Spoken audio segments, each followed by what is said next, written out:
Well,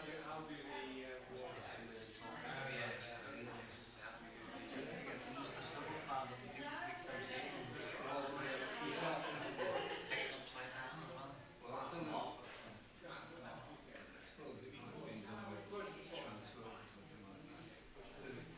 Some people in a number of small companies in Liverpool, especially these folks are building share because there's so many.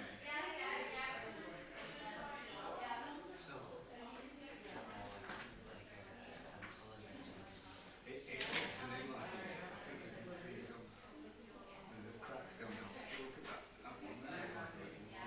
There's been some peeling or something. I think it's you know, maybe. I suppose it breaks you up more being nice.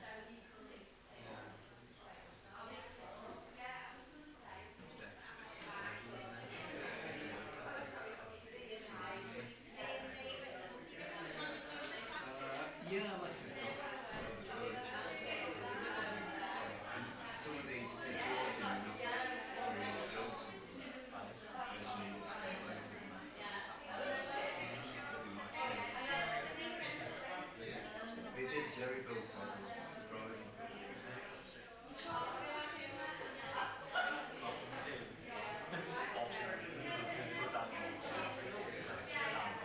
Yeah. Well, there's a lot of history to it. I mean, like to talk in a local history group a couple of weeks back. A lady that's, I'm not sure she's still doing it, she was effectively in charge of the tourist guide service. She was fed up. They didn't have a projector, so they just doing passing photographs around with difficulty.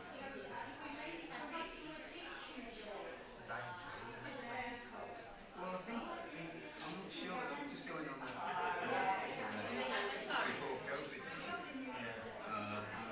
Apparently it's not dying, it's picking up because yeah, so the skills that they've learned in this city of the sort of places as well. They're less keen to just knock things down as we go. It's not just here, it's all these problems. We do have a lot of bit the alcohol. Probably advise and reframe it.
So did you find your lunch? Separate from the curry?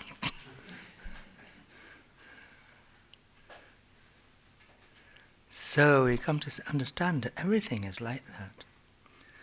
Even our mind. Our mind is simply a conceptual thought imputed upon different parts of our mind. In understanding the mind, one of Geshe-la's texts, there are 5 all accompanying components or mental factors. There's feeling, discrimination, compositional factors. There's 5. And consciousness. Sorry, those are the aggregates. Yes, feeling, discrimination, intention, attention, and contact.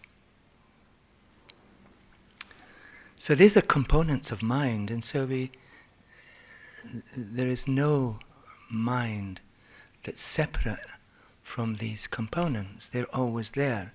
Every moment of all of our minds have these same components always functioning.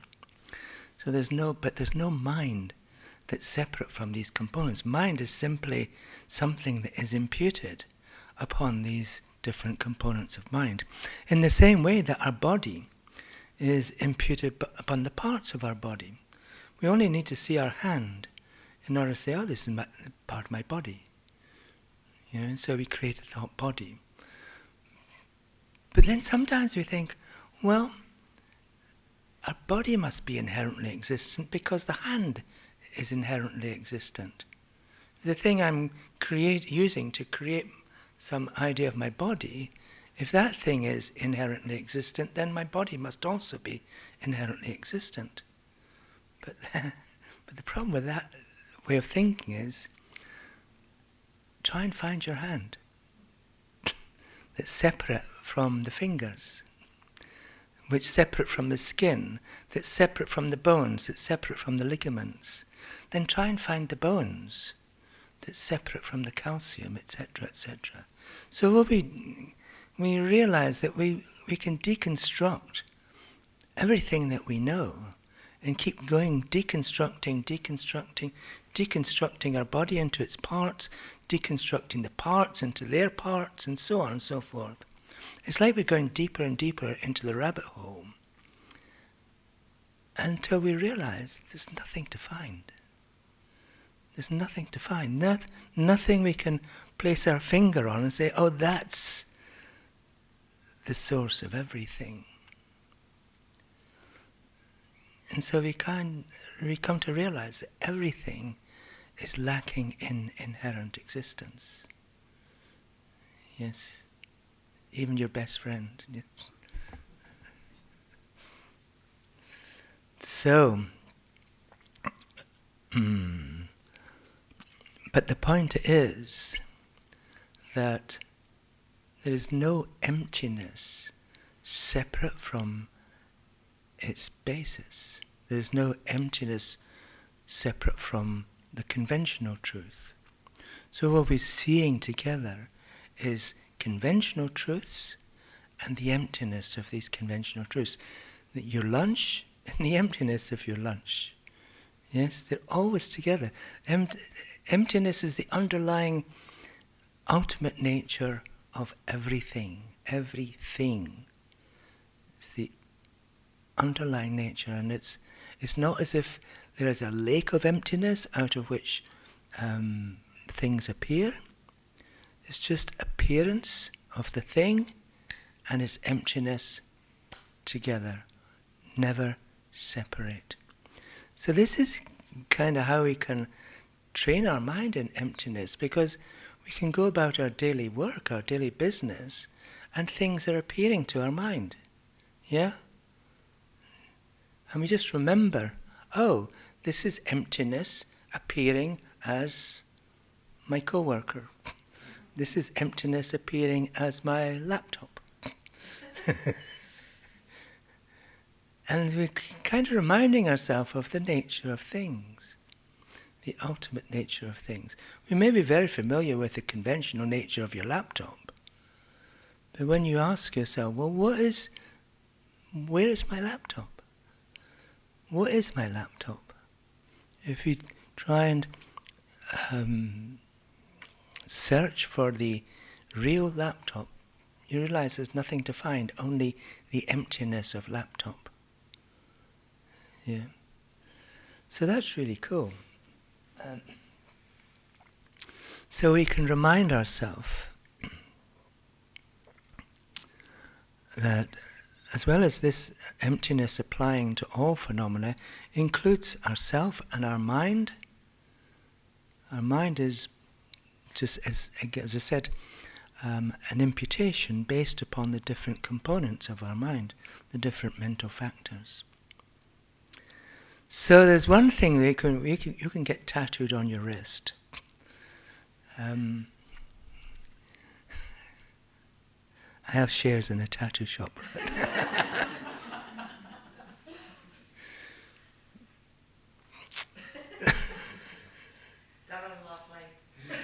Yeah, it's not far. Everything that appears to my mind is the nature of my mind. And my mind is the nature of emptiness. Everything that appears to my mind is the nature of my mind. Like I said earlier, right at the beginning, our mind and its object are never separate. So everything that appears to my mind is the nature of my mind, and my mind is the nature of emptiness. If we just remember this in our daily life, then everything, we begin to realize that how we are imposing meaning upon everything from our side. The meaning is not coming from the side of the object, because there is no object. Everything is simply an appearance to our own mind. And this is completely opposite of the way we normally think. But the way we normally think is the real cause of our problems. And all our disgruntled minds, all our despondency, all our sadness, all our anger, all our jealousy, all our uncontrolled desires. Our normal way of thinking is the cause of that. And if we can get over, we can change the way we think about things, coming to realize that the meaning of everything is coming from our side, not from the side of the other person or the object, then it's like we take back control over our mind. We take back control over our life. We're not dependent upon who's appearing or who's not appearing, what's appearing. If Liverpool are winning, doesn't matter. If they're losing, doesn't matter. All right? Yeah?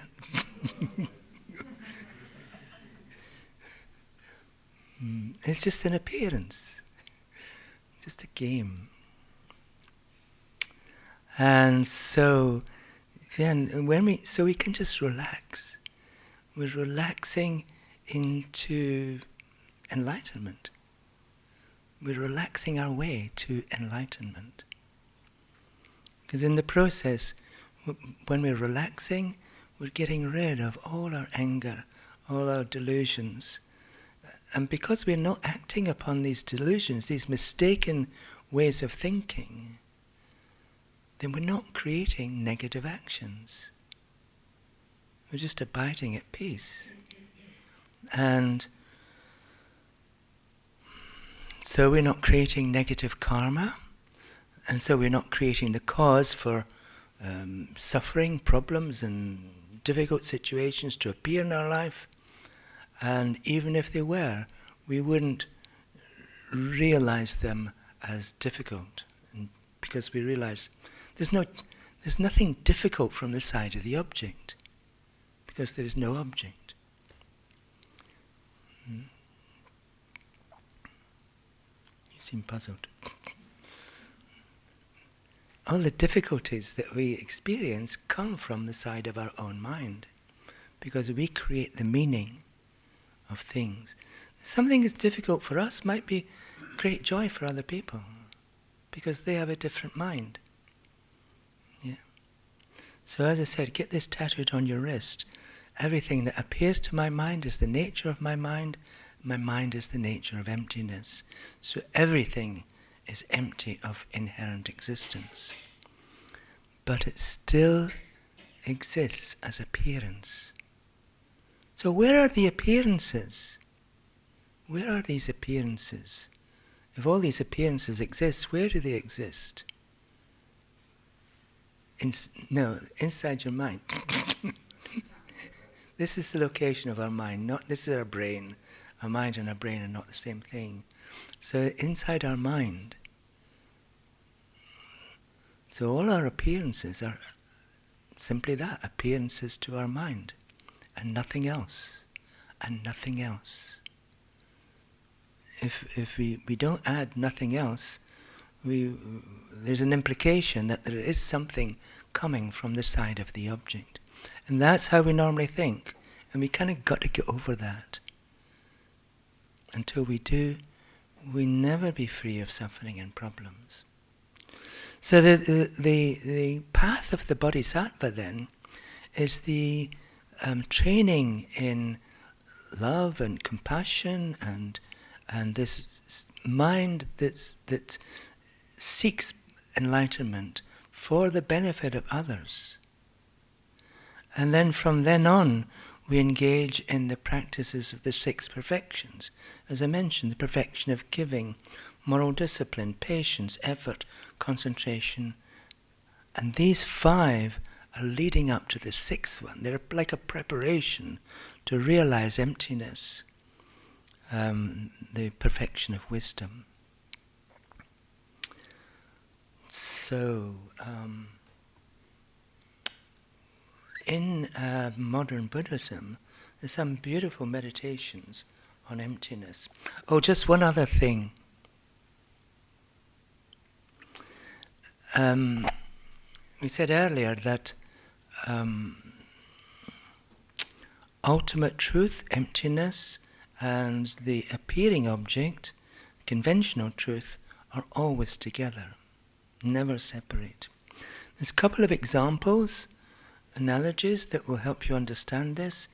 If you think of a gold coin. Anybody got a gold coin? No.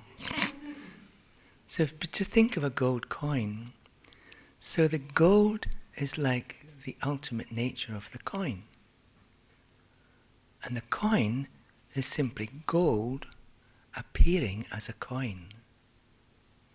So gold is like the emptiness, and self, for example, is just self appearing out of emptiness, or emptiness appearing as a self, emptiness appearing as a laptop, emptiness appearing as someone else, and so on.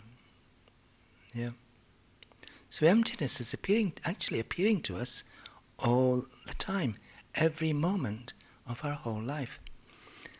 Emptiness is not something that's just been newly invented by Buddha Shakyamuni 2,500 years ago. It's always been like this. It couldn't be otherwise. Everything has always lacked inherent existence. Everything is lacking in inherent existence now, and everything will always lack inherent existence. Yes, good. So, we said earlier that conventional truth and ultimate truth are the same thing. They're always together, the same nature, same entity. Like, well, maybe it's not so apparent in Liverpool, but in Florida, if you look up into the sky, it looks blue. If you look up in the sky here, it looks grey.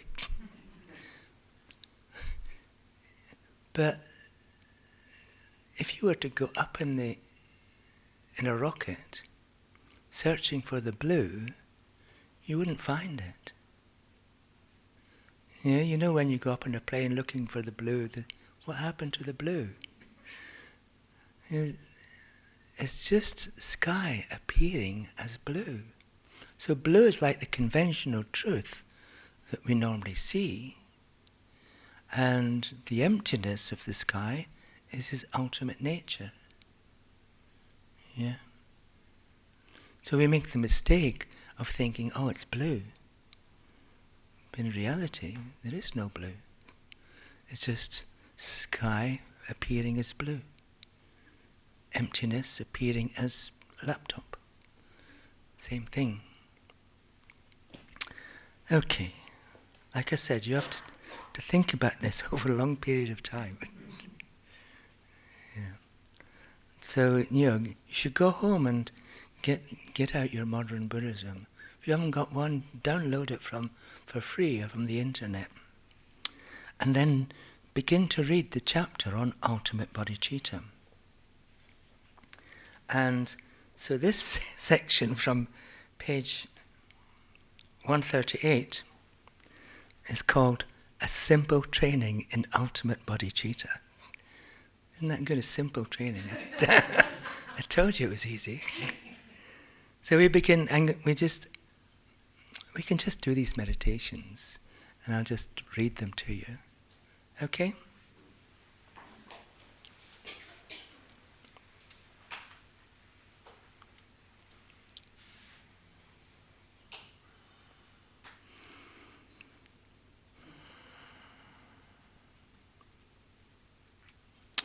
So we begin by thinking,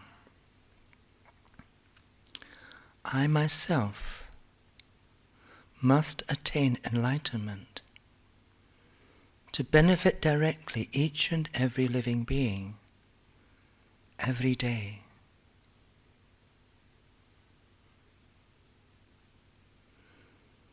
As soon as I develop this mind of bodhicitta, this is what I want to do.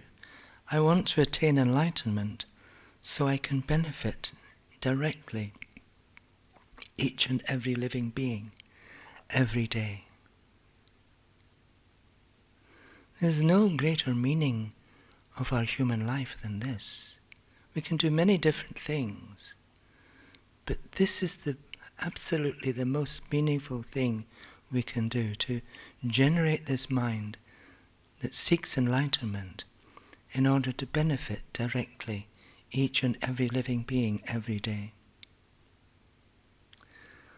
For this purpose, I shall attain a direct realization of the way things really are. A direct realization of emptiness. A direct realization of emptiness is a realization of emptiness without the generic image of unfindability. In other words, we're able to see emptiness as if we were seeing it with our own eyes.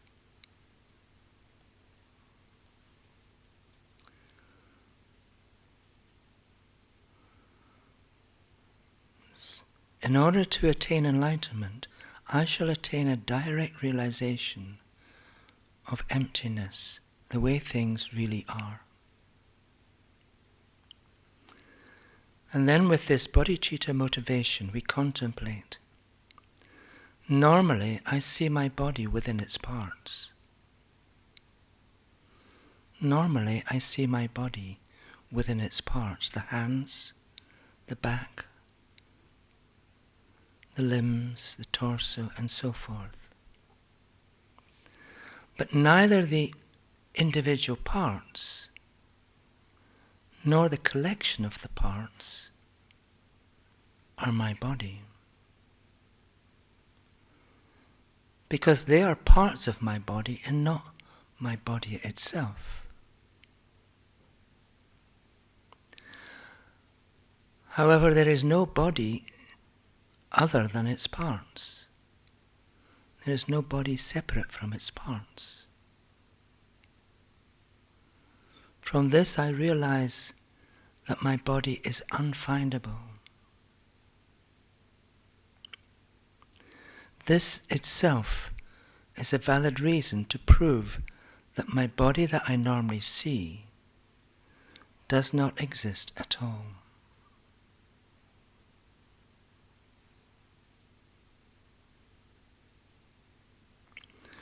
So in meditation, try to perceive the mere absence of your body that is unfindable. You have an image of what your body looks like, and then imagine that just dissolves into empty space because it is unfindable.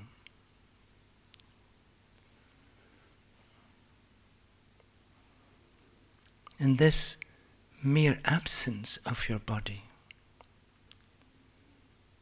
the body that you normally see, is the emptiness of your body.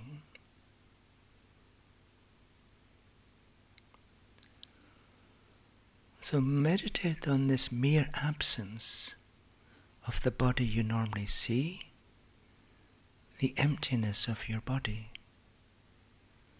Meditate on it with good concentration for as long as you can.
the unfindability of my body is a valid reason for realizing the emptiness of my body.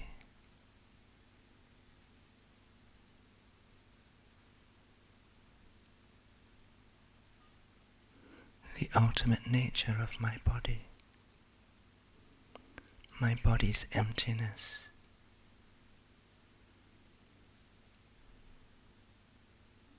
Hold that thought in your mind for as long as you can.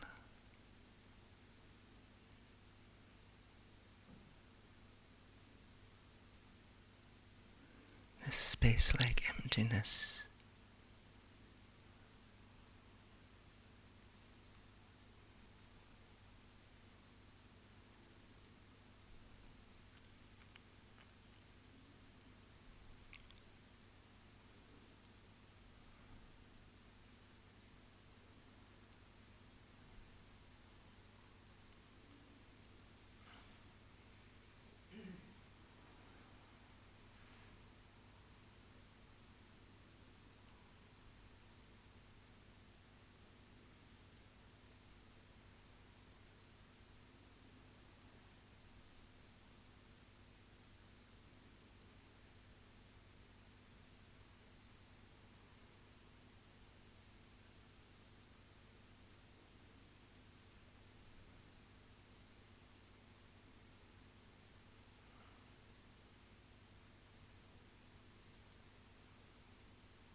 So now you can relax your concentration.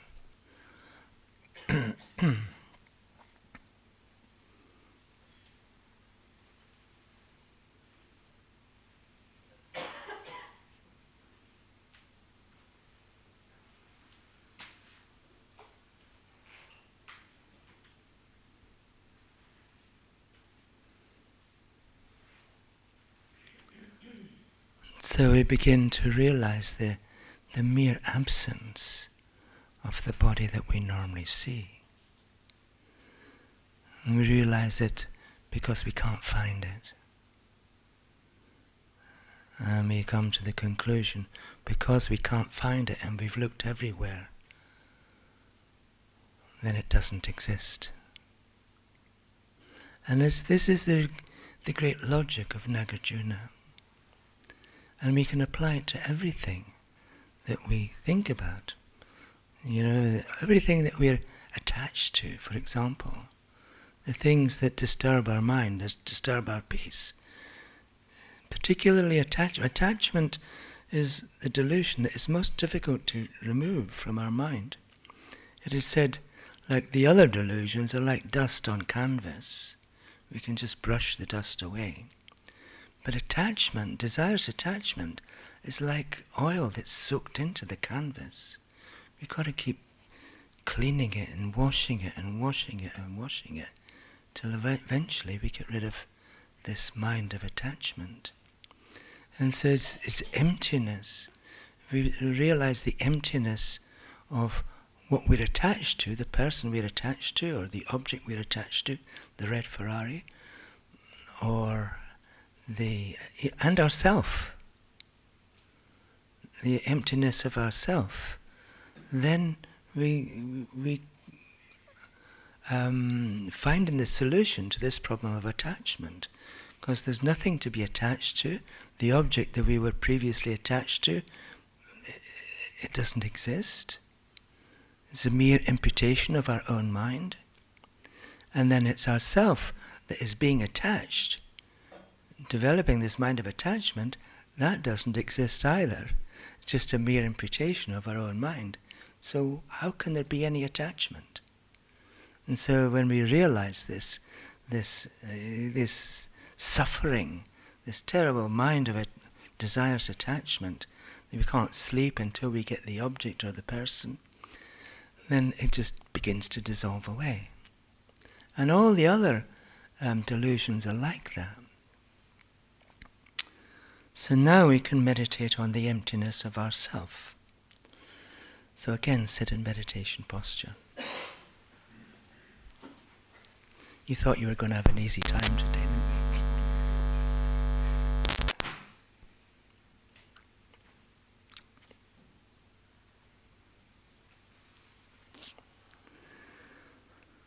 Normally, I see myself when I think of my body and mind. I see myself within my body and mind. But neither my body, nor my mind, nor the collection of my body and mind are myself. Neither my body, nor my mind, nor the collection of my body and mind are myself. Because these are my possessions. I am the possessor. Myself is the possessor, and my body and mind are my possessions. And they cannot be the same. However, there is no self other than my body and mind. I cannot find a self separate from my body and mind. Through searching with wisdom for myself in this way, I realize that myself that I normally see is unfindable.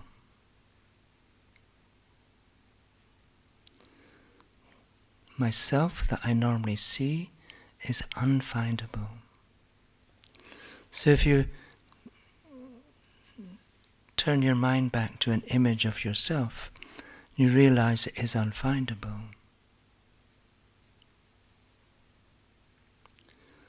So this unfindability is a valid reason to prove that myself that I normally see does not exist at all. That inherently existent self that I normally see does not exist.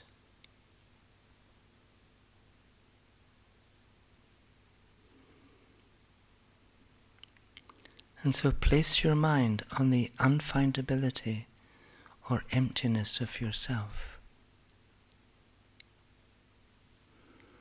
and hold it single-pointedly as long as you can. And as you do this, realize the thought, this emptiness is the ultimate nature of me, the only true nature of me. Myself's lack of inherent existence.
The self I normally see does not exist because it cannot be found within my body, within my mind, within my body and mind together, or separate from body and mind.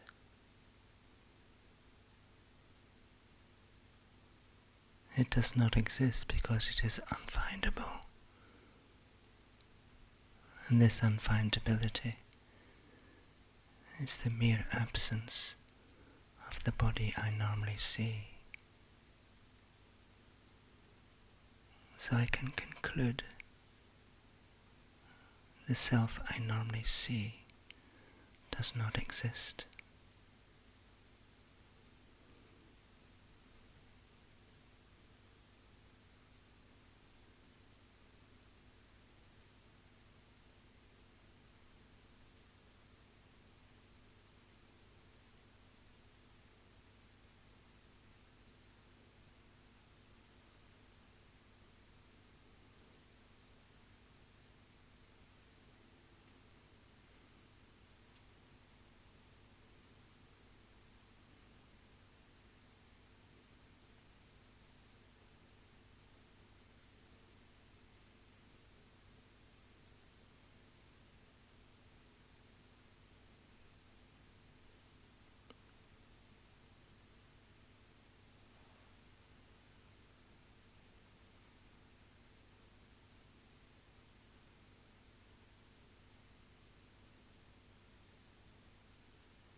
And so again, you can relax your concentration.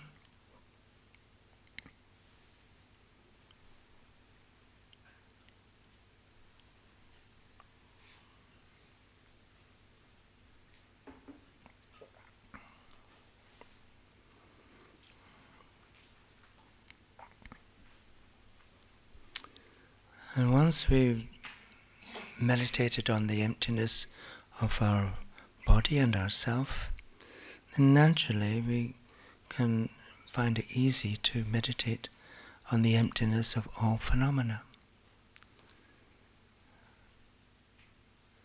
Okay?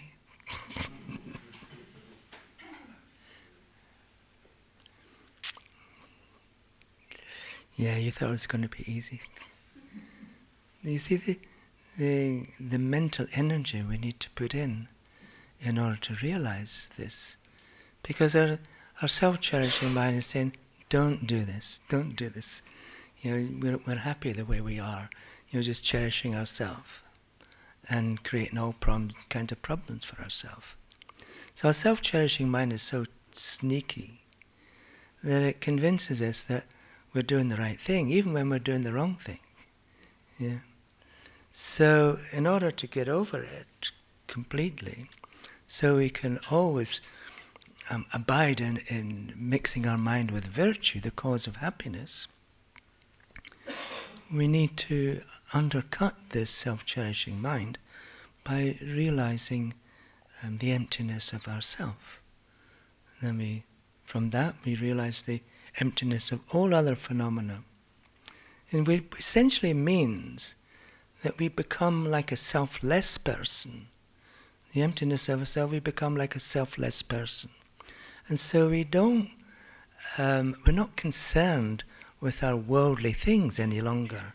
We're not concerned with our wealth, our respect, our reputation, whether we have pleasure or not, pleasures of our senses, and our praise. We're not concerned whether people praise us or humiliate us. It doesn't matter.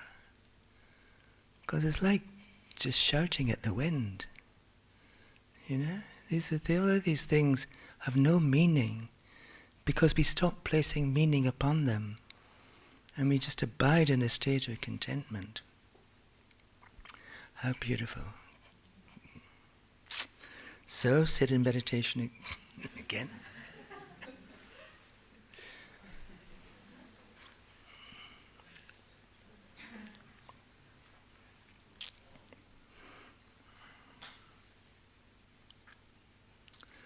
And so we can contemplate. As with my body and myself, all other phenomena are unfindable when I search for them with wisdom. So this applies to your car when you go out. You can't find your car. You can find the bodywork, but you won't find the car.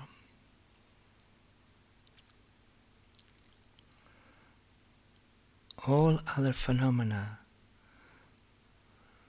that are not my body and myself are unfindable.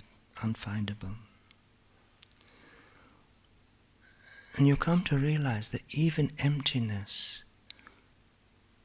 lacks inherent existence.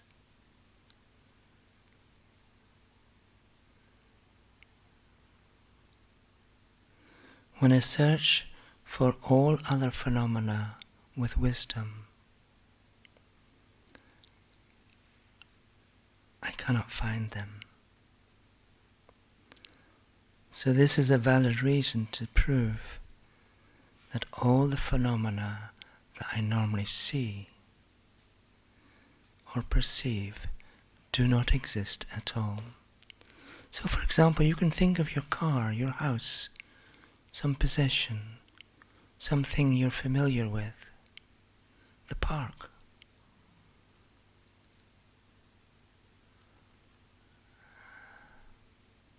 And then when you realize you cannot find it, that's separate from its parts,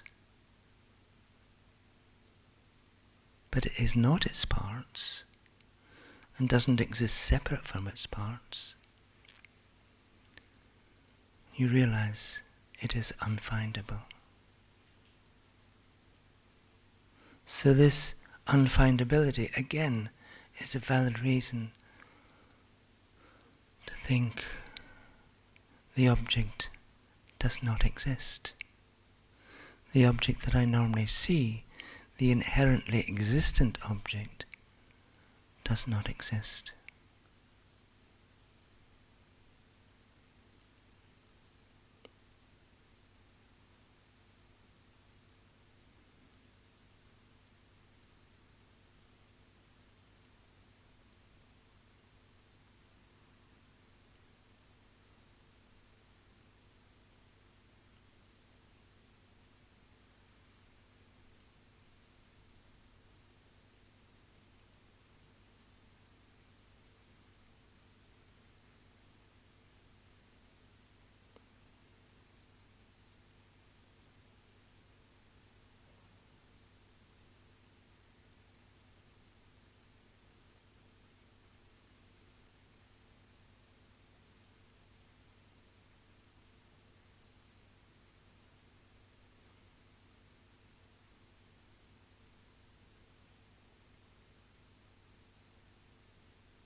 again, you can begin to relax your concentration. Realizing the emptiness of all phenomena.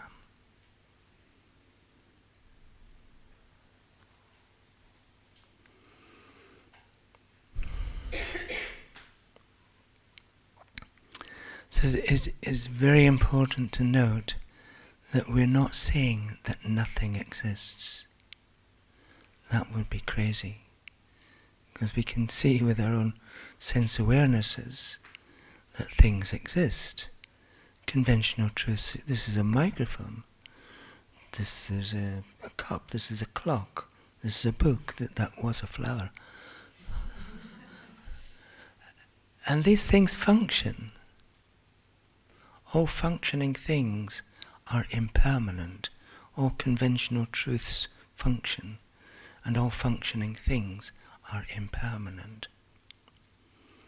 So, but realizing the impermanence of things is another way into beginning to realize the emptiness of things. For example, if you take yourself, when you came here at 10 o'clock in the morning, you were one self. You had a name, but you had a body and you had a mind. Now, at 3:45, you're a different self. You have a different body and you have a different mind. Your body's changed, hasn't it? You're filled up with lunch. And your mind has changed because you've been listening to teachings on emptiness. So, the person has changed. That functioning person, the conventional nature of you, whoever you are, functions. You do stuff. Functioning means it performs stuff. But the only thing that is permanent is your name and its emptiness. So, but if we just use the name of things, that because we have developed a common understanding of what these different names mean, then we can function, we can operate, we can do stuff, we can make teachings, we can make lunch, and we can come together, and so on.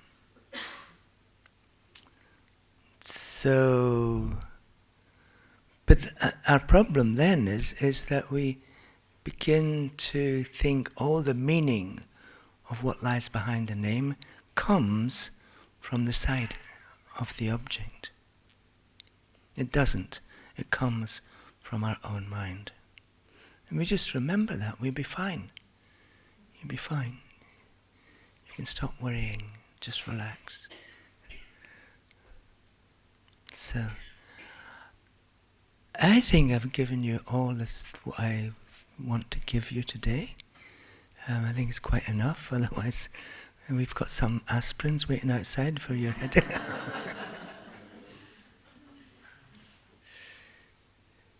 Yeah.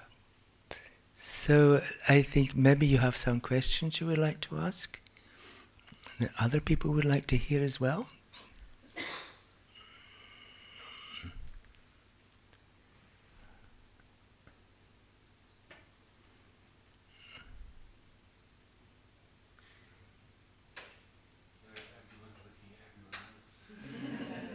Sorry? Everyone is looking at everyone else. Yeah, I should have given warning that you had to come with questions.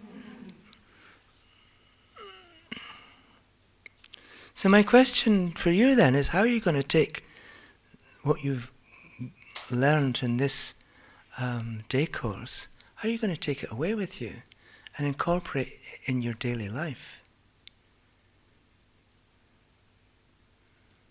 I think for me, I'm not going to worry as much as I do. And as the Bishop starts at that, and it's all comes out again, I am. You're not going to? Worry as much. I thought you said you're not going to bother. And that as well. Yeah, that's right. We won't worry so much. We'll just let our karma take its course and just be patient and enjoy. I came across something recently, a couple of Latin words, amor fati, which, sorry?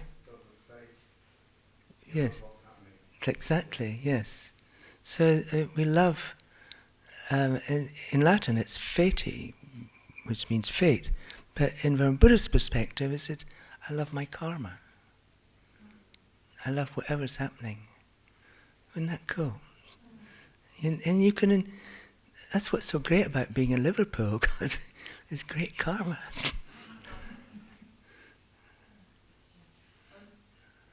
I struggle to imagine dissolving away. How can you become better at kind of just visualising everything dissolving?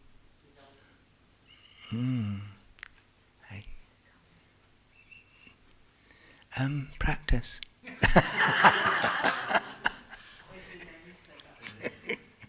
You knew I was going to say that. Yeah, I mean, it just comes through practice. Yeah, it is not easy. But just through the power of our own imagination, we can just imagine it. Once we realize it's unfindable, which means it doesn't exist. Unfindability, we've searched everywhere, it's not possible that it could exist. And so we compare that thought with the image that we have of the inherently existent self, and we think it doesn't exist. It doesn't exist, and just dissolves into space. And like when we do the meditation, sometimes when we dissolve the whole world away, do you remember that? Yeah, we dissolve the whole world away into just empty space. But we're not really realizing emptiness then, we're just doing that to get rid of distractions, so we can just focus on this feeling at the tip of our nose. Yeah. So maybe you could try that before the meditation, just dissolve the whole world away. And if you can manage that, you just let go of everything else, and you're just left with yourself. Then you realize the emptiness of yourself, and you just let go of that too. Yeah. And relax. I know Lucy was saying about dissolving away into emptiness, but what I tend to have a bit of a problem with is that we feel like our bodies are like matter and we're sustainable, but those teachings quite obviously prove that we're not. Yes. But we're only together through our case perceptions, Yeah. which is our sensories, like Yes. sight, hearing, touch, smell, taste. Yes. So how can you dissolve that when you actually sit and meditating on a chair, but you can still feel what we perceive as the human body? Yes. Well, the thing is that our body is just composed of parts, which themselves, those parts are also composed of other parts, which are composed of other parts, which are composed of other parts, etc., etc. And just keep deconstructing. What is it we're actually looking at? Just collagen. Collagen is just molecules. Molecules are just atoms and subatomic particles. So essentially, we're just looking at space. Yeah, I understand that, but because we've got perceived breath in our body and we're actually alive, we haven't stopped this human life yet, we can feel the chair beneath us. Yes. So how do you take that perception out of your mind to allow your body to dissolve so you don't feel that feeling? Yeah, Yeah. Yeah, I understand. So, because our body is the thing that we cling to most, that we take most, it's the last thing we would like to give away. Yeah. And so we cling to our body most, and so it's kind of the most important thing. It's and sometimes how we seem to get our identity as well, as part of our identity. Yeah, and again, I think we just got to practice. But that's possible though, to feel the body dissolve. Yeah, just through the power of our own imagination. And if you think, as I said earlier, over the past 2 or 3 hours, our body has changed anyway. There's nothing permanent about our body. Nothing fixed. It's just a process of change. Just a process. So which part of this process is our real body? It's like if you take a movie and it's just a whole series of frames in a film. Which frame is the real movie? The whole thing is the movie. So when you hear yogis abroad and they've kind of like sat there for months and months at a time without any food or water and stuff, are they into solution like that? Yeah. And they're kind of like in suspended animation or enlightenment? Yes. Yes. Is that what they're Yeah. I mean, there's stories of monks who go up in the caves in the mountains, and they have nothing. But they have tranquil abiding. They have an extraordinary level of concentration, and that creates a lot of transformations in our mind and our body, so we can endure like that. If we practice Tantra, it's possible that our breathing can stop for quite a while. If our energy winds gather into the central channel.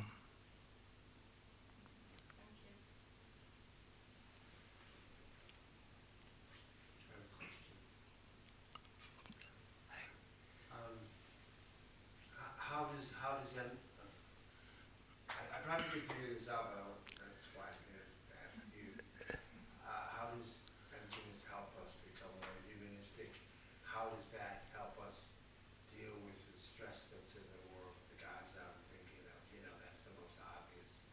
How do we, as humanists, how does emptiness help us deal with that? Yeah. I can't say that doesn't exist. No, we're not saying things don't exist. But we're saying that the way in which they exist, that's the real issue. We don't deny the existence of things, but the real issue is how do things exist? And we realize there's simply appearances to mind. So these two conflicts. yes. They're attached to themselves. Attached to themselves, and they're all important. They're not thinking of the better good. Yeah, so our job really is to go out and help them to realize emptiness. So that's ultimately the only way we're going to benefit other people. But so things like, what's going on in Gaza? We think about that and we think, this is simply the appearances of our karma, the appearances of our own impure mind. And it reminds us, I better get my act together and get on with it if I want to create a pure world. Yeah, so what I'm saying is we create peace from the inside out, rather from the outside in. It's a very important point that, our ability to control the external world is pretty close to zero. So we come to realize it's only our mind that we can have control over. We can't have control over other people's mind. We can, however, if we work at it, get control over our own mind and come to change the way we view things as simply appearances, and those appearances are caused by our past actions, the way in which we related to other things that appeared in our life in the past. And it's because we grasped at things, We engaged in negative actions in the past because we grasped at things as inherently existent. Either things were inherently unpleasant and we wanted to get rid of them, or things were inherently pleasant and we wanted to acquire them and get close to them. And so because of that, what we've done in the past, when we didn't realize emptiness, we created negative actions, negative potentials in our deepest level of mind that we brought with us from past lives. And now in this life, we experience the appearance of things like Gaza and politicians and so on and so forth, of whichever stripe you prefer. And so forth. And when we come to realize that although they're appearing, these things are appearing, they're no other than emptiness. They don't really exist in the way in which we perceive them. And so we can think, well, okay, although these things are unpleasant, that seem to be appearing, it's like a wake-up call for me. I need to do more work to purify my own mind. And so we sit down on a cushion, and that's the way we're benefiting other people. We sit down on a cushion, meditate on love and compassion and bodhicitta and emptiness of ourself and all other phenomena. And that's how we're benefiting other people. A, because we're becoming more peaceful and less likely to cause hurt and harm to others. And B, because by our example, we're benefiting others. Take your point, but at the end of the day, not everybody is going to willingly sit down on the cushion and purify themselves. I mean, it's quite a small minority at the moment. Yeah. I agree entirely, we need more of it, especially the way things are in the world at the moment. But is that automatically going to sort of spread like a meme through the rest of civilization? Yeah, I mean, it's not going to take, it's going to take thousands of years. Yeah. I mean, it's not going to happen overnight. But, we'll still be around in thousands of years' time, in a different form, but a different mind, a better mind, hopefully.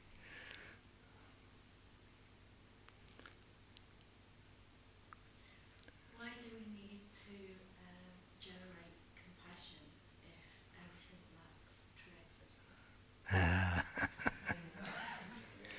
You've been reading Just thought I'd put that on.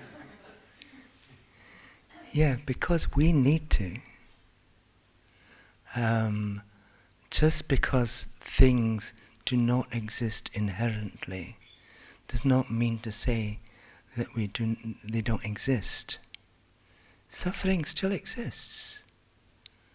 It's just appearances to mind. But, so when we become enlightened, you notice I said when, not if.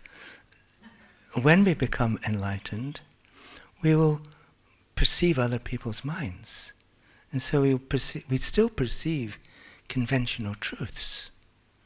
But we see the emptiness of these, the ultimate nature of these conventional truths at the same time. They don't, at the moment while we remain ordinary, we either see conventional truths or we see emptiness, but we only do that in meditation, generally. So, but gradually, the two, as we practice emptiness, and we practice compassion and so on, the two are coming closer and closer together. And so we're reminding ourselves, when we see something, experience something, we remind this is no other than emptiness. This is emptiness appearing as this phenomenon. So, yeah, we still, if we're really going to be able to benefit other people, and other people do exist, yeah, but not inherently, not from their own side, as appearance. but still we develop love and compassion towards them. What else are we going to do with our time? Just play tennis. So when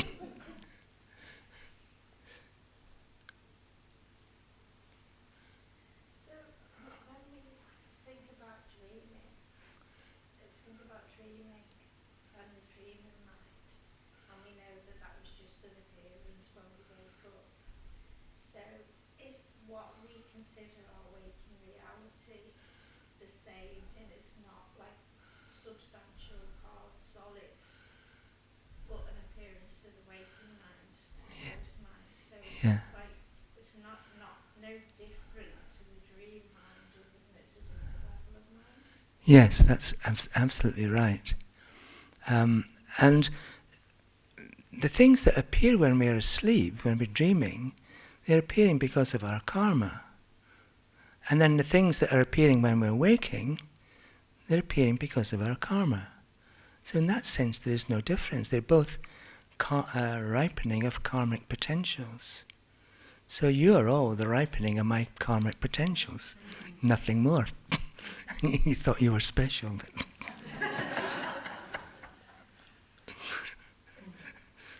yeah, I mean, So in terms of, because this feels like meaty, doesn't it, and solid. yes, And in your dreams, it kind of like feels like everything feels as it does when you're awake. yeah, Doesn't it? It feels yeah. really real. But is when we wake up, we know it wasn't. It was just an appearance, like a mirage, really, like an appearance to mind. Yeah. And that's how it is. So this is just touch. This is just a sense of touch, which is part of our mind. You can't separate out the existence of this object from my experience of mind. And it appears, it's still appearing to my mind, and when I search for the table, I find the parts of the table, but not the table. And yet I'm touching the table. And so it's the same thing. It's just appearances created because I have the karma for this table to appear. So, why do we need those conscious awarenesses for every second? Dreamlike states and awake states. Why have we got those two illusions? They're just different levels of mind. You know, we have this gross mind. We talk about 3 levels of mind. The gross mind, which is our waking mind, and also our memories. And then when we fall asleep, this gross mind disappears. It dissolves and absorbed into our subtle mind. And then the things appear to our subtle mind like dream appearances, but they're not real things. The technical name for them is phenomena source. And so when we go into a very deep level of sleep, even those dream appearances stop and dissolve inwards into our very subtle mind. So gross, subtle, very subtle mind. And that very subtle mind is like clear light. When we're falling asleep, it's like clear light of sleep. But it's so subtle that we don't remember it. We have no mindfulness generally when we're sleeping. And so when we're reawakening, then the connection between our mind and our body is not broken. So we reawaken into our subtle mind, then dream appearances reoccur, and then we wake into our gross mind, and we smell the coffee and hear the radio all over again. And that goes on day after day. But it's different when we die. But it's very similar because our gross minds are absorbing inwards when we're dying. We're losing a sense of sight and hearing and a sense of smell and taste and touch. And eventually it just disappears altogether and goes into a subtle state, and then dream appearances occur, and then those dream appearances cease because the subtle mind ceases and goes into our deepest level of mind, a very subtle mind. And this time it's the clear light of death. And from that clear light of death, then we begin to re-emerge. But as I say, the connection at that point between our mind and body is broken. And we re-emerge into an intermediate state, like a dream state. It's called the bardo. And then from that intermediate state, we re-emerge into a gross state, like in a new conception. And hopefully it's human or better, and we don't take rebirth covered in fur or feathers or scales or whatever. So yeah, I mean, and this process is going on all the time, and it doesn't stop until we stop it. At the moment, we have no control over this process. Where we go into our next life, we're blown by the winds of our karma. So the appearances that we will have in our next life are determined by the karma that's ripening at the time of our death. So it would be good if we could remember the emptiness of all phenomena at the time of our death. So we think, we're blown into our next life, we're thinking, oh, all these things are appearing, but I know they're not real. So I don't develop attachment and anger and so on, again, like I did before. So, you understand? Yeah? And so, it's like we're intervening and breaking into this cycle of uncontrolled rebirth and recreating an upward spiral for ourselves through this mind that realizes emptiness, that cuts through self-cherishing because there's no self to cherish. And that, as we abandon self-cherishing, we abandon delusions, because all the delusions come from self-cherishing. If we abandon delusions, then we abandon negative actions. And so we abandon creating more negative karma. And so we just become more and more pure, and all our karma is positive, pure. Like when we wake up from a bad dream, the relief we feel is immense.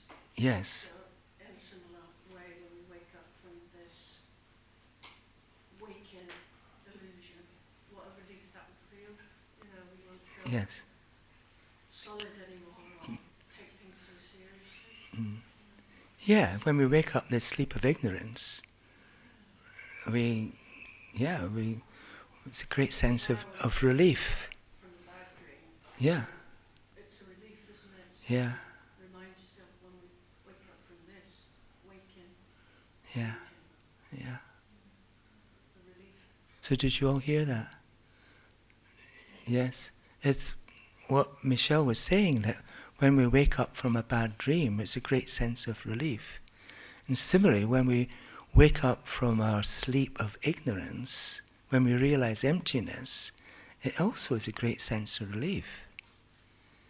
Because we realize we're almost home free.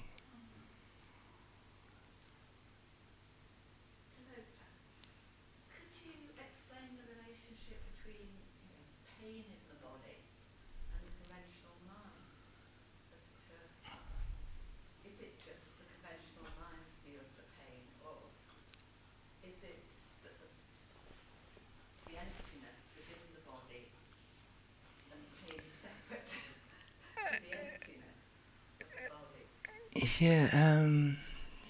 The pain and the emptiness of pain are two different things. So you can ask, there's often a little exercise you can do, is you can ask, where is the pain? What is the pain? You just keep asking these questions and there's no real answer. No.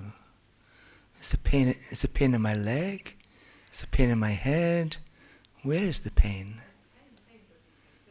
Yeah. Yes. Is it once you've realised emptiness, if someone punched me, would I feel it? No. It's say, I haven't tried this yet.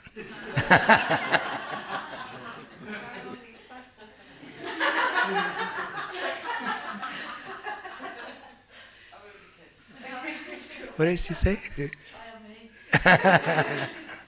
They say you can have your arm cut off and you don't feel it because you realize the emptiness of the body.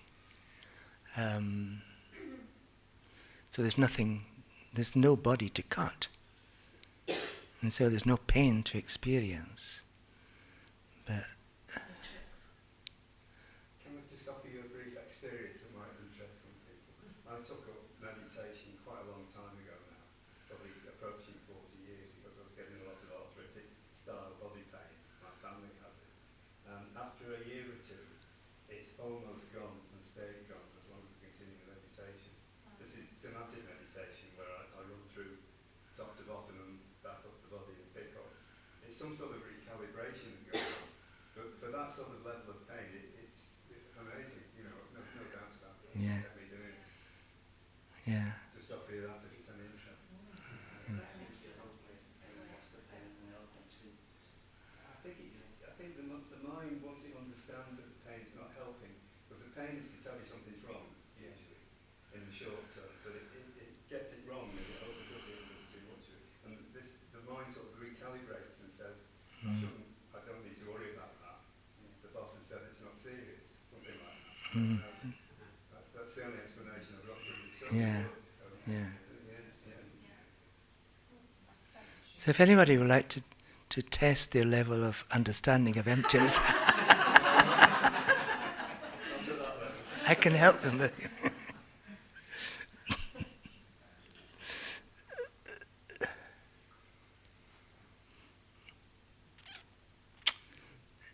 And so one last question.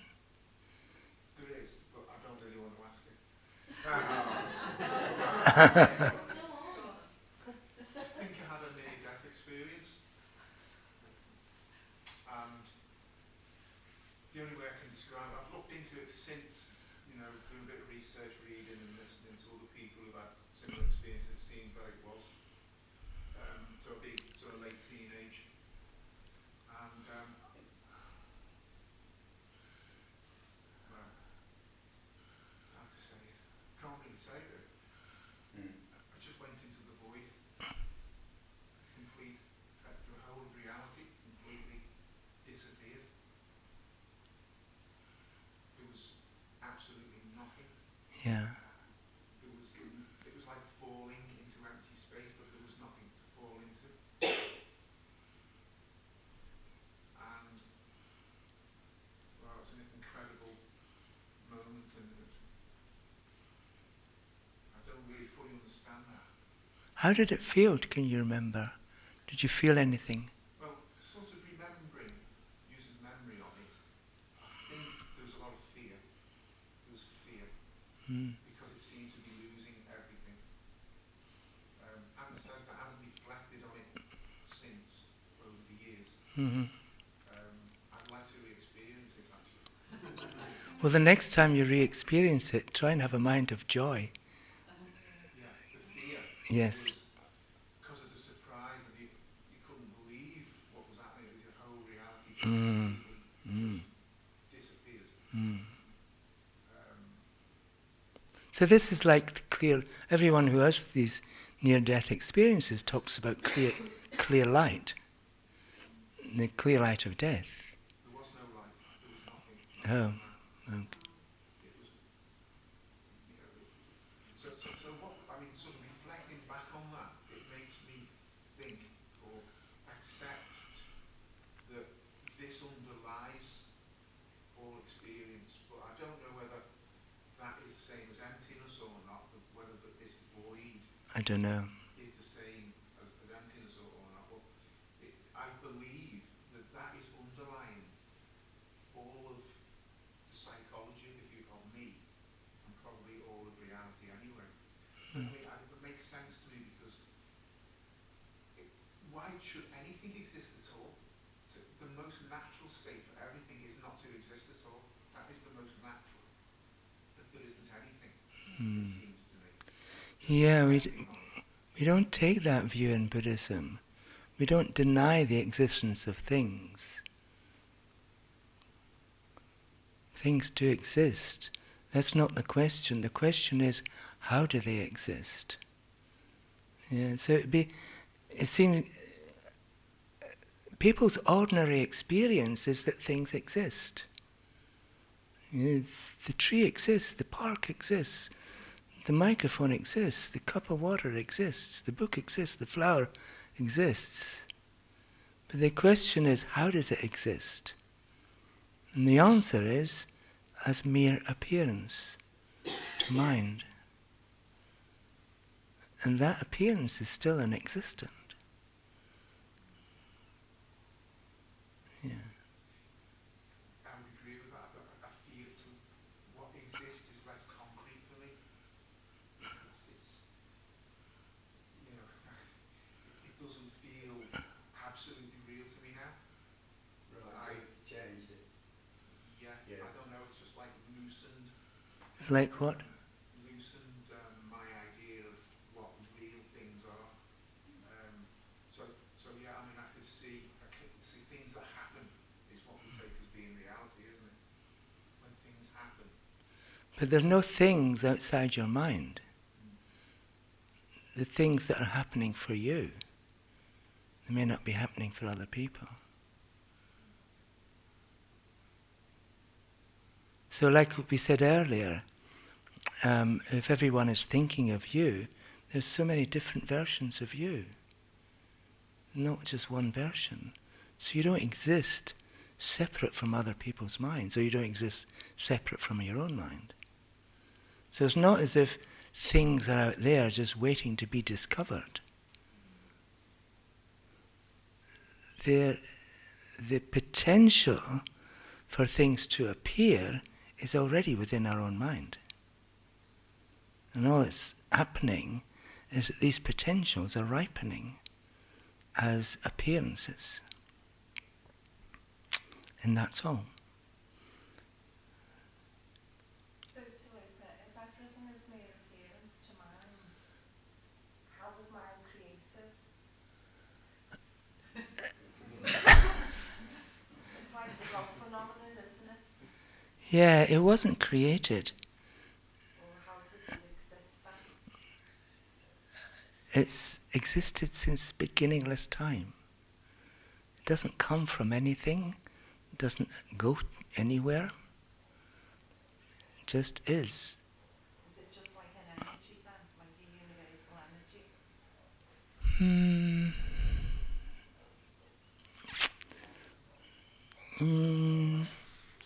Energy,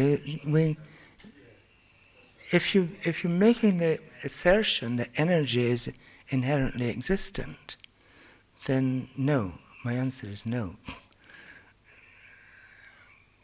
These are just appearances, and mind has appearances have to have a mind to appear to them, and mind is not other than what's appearing to it.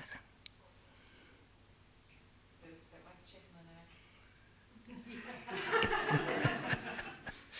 Yeah. And it's the thing. The problem is, we tend to think in the West in linear terms. That if something is linear, then there's a beginning and then there's an end. But there's no reason why we should think like that.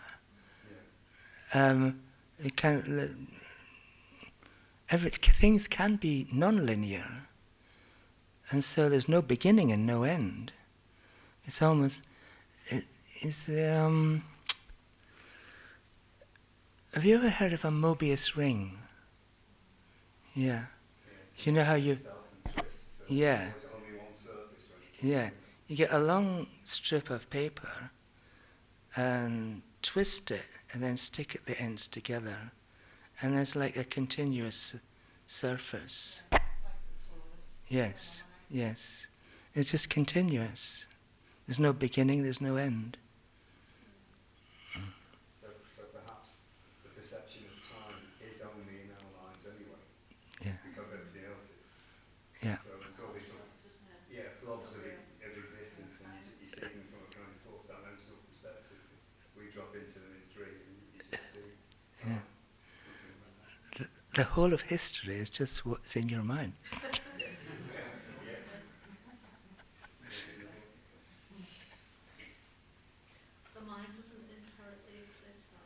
No. Openness. If it did, we'd be in trouble. And same with emptiness. Emptiness doesn't inherently exist either. If emptiness was inherently existent, then everything else would be inherently existent too. And we couldn't function. We couldn't operate. We couldn't attain anything because it would always be outside our mind. And it's only because of emptiness that we can live and we can survive, we can do stuff, we can... Oh yeah, I want to finish by asking you the question, who's going home? Who's going to sleep tonight? Who's going to wake up tomorrow? Who was born? And who will die? We finish. Thank you. Thank you. Thank you so much.